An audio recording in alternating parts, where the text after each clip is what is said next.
Good afternoon, and thank you for coming. Today we have Superintendent Ron Tavner from 23 Division and Detective Sergeant Jason Davis from the Homicide and Missing Persons Unit, who are going to speak to you about the shooting that occurred last night in the Martin Grove and Albion Road area. Superintendent?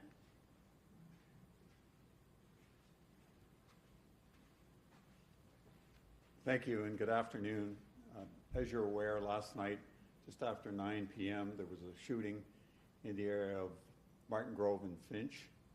And Detective Sergeant Jay Davis is going to speak to you about the occurrence and the investigation. Jay? Thank you, Superintendent Tavner. My name is Detective Sergeant Jason Davis from the Homicide and Missing Persons Unit. I'd like to update you on a fatal shooting that occurred last night. At approximately 9 p.m., members of 23 Division, along with paramedic services, responded to a shooting call in the area of Albion Road and Martin Grove. At that time, they located a male suffering from a gunshot wound. Ultimately, he succumbed to his injuries despite the officer's best efforts. He was pronounced deceased on scene.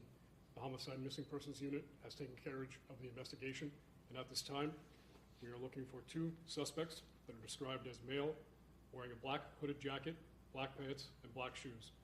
Suspect number 2 is described as a male wearing a gray hoodie, white t-shirt, black pants, white socks, and dark shoes. We are asking for anyone that has information or who may have been in that area last night to please contact 23 Division, the Homicide Unit, or Crime Stoppers. We appreciate any help from the public that we can get with this investigation. This is still very early on in the investigation, but I'm happy to take any questions that you have. Please be mindful, we are very, very early in this investigation.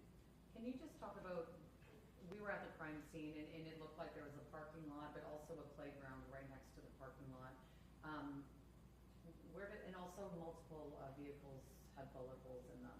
Do you know sort of where the shooting happened, where the man was pronounced dead? I do. So the shooting occurred at the south end. Sorry, I apologize. The shooting occurred at the south end of the area of that complex. There is a parking lot there. It is the most southern point of that building complex. There is playgrounds and other townhomes in that area. Can you tell us a little bit about the victim, what he was doing at the time? Just if you did you identify him? I didn't hear that. Thank you, Catherine. And I apologize. The victim has been identified as Awas Ismail Awas, 23 years old, of Toronto. He is homicide victim number 7 of 2025. What do we know about what Mr. Awas was doing at the time he was fatally shot? It is still very, very early on in the investigation. At this time, he was with a small group of people at that time. And as I said before, we are encouraging those people to come forward.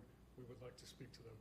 Do you believe he was targeted? We understand that he lives in that complex, may have been walking towards a vehicle at the time? We have no indication at this time that he was specifically targeted. So is there, there's obviously video surveillance in that parking lot. We've also been there.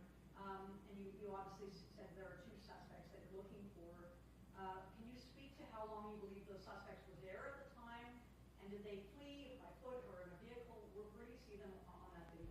Thank you. So we have started an intensive video canvass in that area, and so we are tracking their movements as we speak. As we get more video surveillance and time and video snips, if we have an image to release to you, I will let you know at that point. Is there a car involved in this, like a getaway car? We believe that they may have been dropped off in a vehicle, yes. Dropped off in a vehicle. Can you talk about how, were multiple guns used, and it looks like a lot of shots were fired. Can you just elaborate on that? There were numerous shots fired. As far as the number of firearms, I'm not going to get into at this point. Is there anything in the victim's past? I know you don't want to, obviously nobody deserves this. It's terrible and the community is terrified, but is there anything that would indicate why he might have been shot?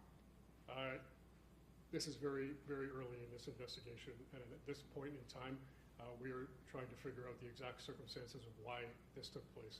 This is a tragedy, and we are doing our very, very best to figure this out. It's still very, very early on in this investigation. I'm sure you're aware 2 hours later there was a shooting in Peel Region.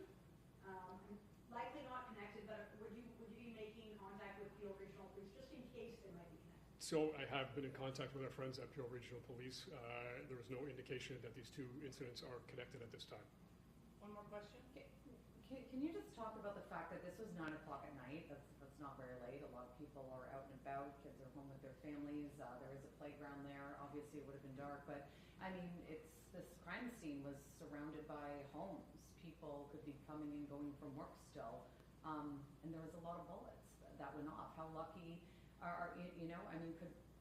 How lucky are we that more people weren't hurt or shot, and just the impact this has on the community? Absolutely. It's awful to stand up here for one victim, but last night we're lucky that I'm not up here talking about multiple victims. And you are absolutely right that is an area that there are small children, kids, playgrounds, plagued with gun violence in that last night. Question for the superintendent, if possible. I know that when there have been shootings, like fatal shootings, especially like this before in 23 and other divisions, you up the community response here, the patrols. Perhaps you can speak to what's being done in that townhouse complex in the neighborhood to ensure that people feel safe. Yes, thank you very much. Obviously, that particular community in that townhouse complex are very upset, afraid, those sorts of things. We have undertaken to increase our police officers' presence in the area, not only from officers from 23, but from other areas within the police service. So we're very mindful of how the people are feeling in that area. I mean, it's not too long ago that we had multiple people that were shot and killed not too far from there. So we are aware that we need to make sure that police presence is there and that we are ensuring that people at least feel that they are being protected by the police. I know there's a command post there also. And I know speaking to somebody whose car was towed, he didn't know why. Obviously, it may be because there were shots in the vehicle. Can you speak to what people can do if they have information? Is that command post there for the public? Yes, the command post is there for the public to come, and if they wish to just talk to the police or pass on information, it's there for that.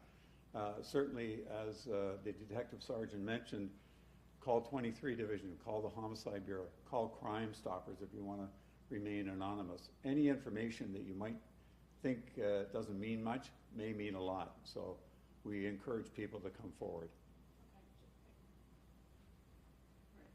Thank you. Okay, again, thank you for coming. Reminder, as they've both stated, that if anyone has information and they want to contact investigators, to call 416-808-7400, that's the Homicide and Missing Persons Unit, or to call Crime Stoppers at 222-TIPS if you want to remain anonymous. Anything further in regards to this investigation will come out in the way of a media release or on our social media feeds. Thank you.